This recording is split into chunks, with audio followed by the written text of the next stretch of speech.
नमस्कार। मैं रीना शर्मा अपने YouTube चैनल सुनी अनसुनी में आप सबका स्वागत करती हूँ। दोस्तों, हमारे देश को सोने की चिड़िया कहा जाता था, क्या आज भी है। और इसी को सुन के महमूद गजनवी जैसे मुगलों ने इस देश पर कई बार आक्रमण किए और इसकी धन संपदा को लूट कर ले गए। लेकिन आज भी हमारे कई मंदिरों में, कई जगह पर आज भी ऐसा खजाना दबा हुआ है जो वक्त वक्त पर निकलता रहता है, जिससे हमारे देश की अर्थव्यवस्था को संभाला जा सकता है। इतनी अकूत संपदा आज भी है, इसीलिए सोने की चिड़िया हमारा देश आज भी कहा जाता है।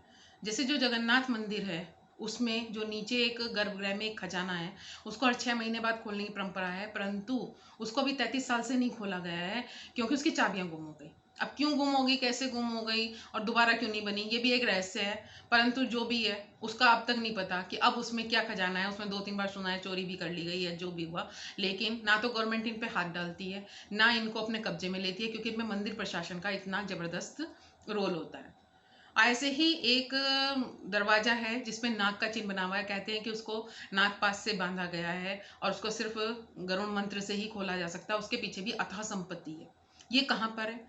ये केरल के तिरुवनंतपुरम में जो पद्मनाभ स्वामी मंदिर है, ये उसके गर्भगृह में है। जो पद्मनाभ स्वामी मंदिर है, ये हिंदुओं का बहुत विश्व प्रसिद्ध मंदिर है और विश्व का सबसे अमीर मंदिर कहा जाता है। इसमें पुरुषों का जो प्रवेश है वो सफ़ेद धोती में और महिलाओं का साड़ी में ही प्रवेश हो सकता है। और सिर्फ हिंदू ही प्रवेश करते हैं, किसी भी जाति का व्यक्ति इसमें प्रवेश नहीं कर सकता। और कैमरा भी इसमें वर्जित है, कोई भी कैमरा नहीं ले जा सकता। इसलिए इसके अंदर की मंदिर की फोटो में बहुत कम बाहर आ पाती है। इस मंदिर के जो विष्णु जी की मूर्ति है जो इस मंदिर में, वो शयन की मुद्रा में है। जैसे बैकुंठ में वो आराम से लेटे हुए हैं शेषनाग के ऊपर और लक्ष्मी जी उनके चरण दबा रही हैं, ऐसी ही शयन करती हुई मुद्रा में उसके शेषनाग के ऊपर एक मूर्ति यहाँ पर है। और लेकिन उस पर जलाभिषेक या अभिषेक कुछ नहीं किया जाता है। उसके लिए उसकी प्रतिकृति मूर्ति रखी गई है। उस पर सिर्फ फूलों की सज्जा की जाती है और जिसे मोर के पंखों से हटाया जाता है। इसके जो गर्भगृह में है, वो उसके खजाना कैसे पता चला कि एक आरबीआई के थे अफसर, उन्होंने एक बार याचिका दी थी उसमें हाई कोर्ट में कि उसके गर्भगृह में बहुत खजाना है और उन 7 दरवाजे हैं, उनको खोला जाए। और इसके लिए उनकी जो याचिका को उसको मंजूरी मिली, वो थी इसको 30 जून 2011 को। और 7 लोगों की कमेटी बनाई गई जो उसको उनको दरवाजों को खोलेगी। तो जो 7 लोग थे, उन्होंने उन दरवाजों का नाम दिया ABCD करके, EFG।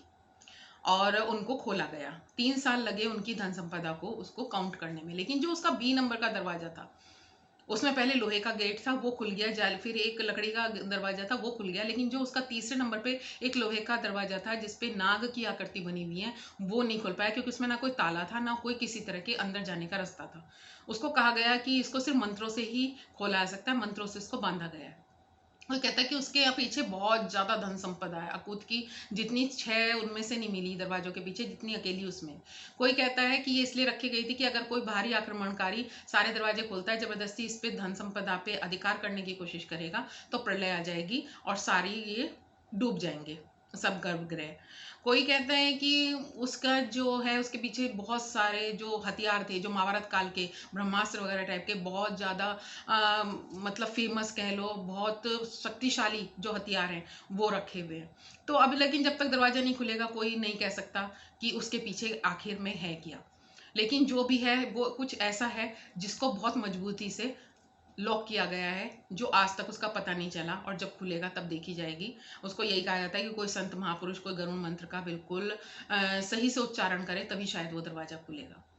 तो इस प्रकार से हमारे यहाँ इतनी धन संपदा, इतनी, और जो 6-7 दरवाजों से भी निकली थी, वो इतनी है कि हमारे देश की अर्थव्यवस्था को संभाल सके। 1.25 लाख करोड़ के आसपास उसकी आज की वैल्यू है। और अगर पुरातन के हिसाब से देखा जाए, क्योंकि पुरानी चीज़ों की वैल्यू ज़्यादा होती है, तो पता नहीं कितनी धन संपदा है वो, मतलब उसको आप काउंटेबल ही नहीं है वो। उसमें ये 7 देश हो गए तो वही थे सिक्के, और सोने चांदी की मूर्तियां, हीरे पन्नों से भरे हुए पूरे बोरियां, और सिक्के, हीरे वस्त्र थे सोने के तारों से बने हुए। मतलब इतनी धन संपदा 1.25 लाख करोड़ की जो आके गई थी, 3 साल में उसका वैल्यूएशन हुआ था। और कहा जाता है कि धन संपदा कैसे आई, इसके लिए कहा जाता है कि 400 वर्ष पूर्व वहाँ पे मार्तंड वर्मा करके जो राजा थे, उसने यहाँ पर मसालों का कारोबार शुरू करा, जिसके लिए जो विदेशों से लोग आते थे इसको खरीदने के लिए मसाले यहाँ पे पुर्तगाल वगैरह से, वो उसके बदले में, मसालों के बदले में हीरे सोने चांदी वगैरह के जवाहरात देके जाते थे। और एक समय में राजा इतने अमीर हो गए कि उन्हें समझ में नहीं आ रहा था कि इतनी धन संपदा कहाँ रखे, कोई चुरा ना ले या कोई आक्रमण ना कर ले। तो उन्होंने फिर उनको 7 दरवाजों के पीछे बंद करके उसके चारों तरफ पद्मनाभ मंदिर का निर्माण किया और अब स्वयं को विष्णु की सेवा में दे दिया कि मैं तो विष्णु का सेवादार हूँ। और उनकी आज 13वीं जो पीढ़ी है वो उस मंदिर का रख रखाव का पूरा जिम्मा लेती है और सेवादार कहलाती है। तो यही नहीं पता है अभी कि ऐसे ही कितने ही मंदिर हैं। मैंने अभी जगन्नाथ का भी कहा, यहाँ का भी कहा, और भी देश में कई ऐसे मंदिर हैं और कई ऐसी गुफाएं हैं जिनमें कहा जाता है कि अपूर्व धन संपदा भरी भी है। तो हमारा देश आज भी सोने की चिड़िया ही है।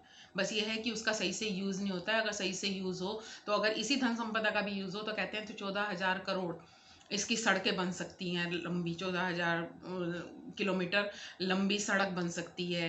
1,000 बिल्कुल आज के आधुनिक अस्पताल बन सकते हैं पूरे देश में, और पता नहीं कितने कॉलेज वगैरह आधुनिक शिक्षा वाले बन सकते हैं अगर उसको सही से यूटिलाइज किया जाए। लेकिन चूंकि उन पे मंदिर प्रशासन का हक होता है तो गवर्नमेंट उस पर अपना वो कोई भी हक नहीं जता सकती है, ना जताती है, ना वो जताने देते हैं। कहा जाता है क्योंकि जिसने भी जताने की कोशिश करी, जैसे जो सुंदरराजन टीपी थे जिन्होंने याचिका दाखिल की थी, उनकी भी रहस्यमय परिस्थितियों में मृत्यु हो गई थी।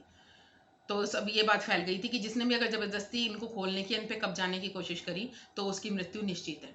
इसीलिए कोई भी यहाँ पे मतलब उन दरवाजों को खोलने की जबरदस्ती कोशिश नहीं करता या उनको कब्जाने की कोशिश नहीं करता है। जो भी है, लेकिन हमारे देश में इतने रहस्य भरे हुए हैं, इतने मंदिर हैं, इतना सब कुछ है कि अगर देखने चलो, घूमने चलो तो विदेश तो बहुत दूर की बात है, अपने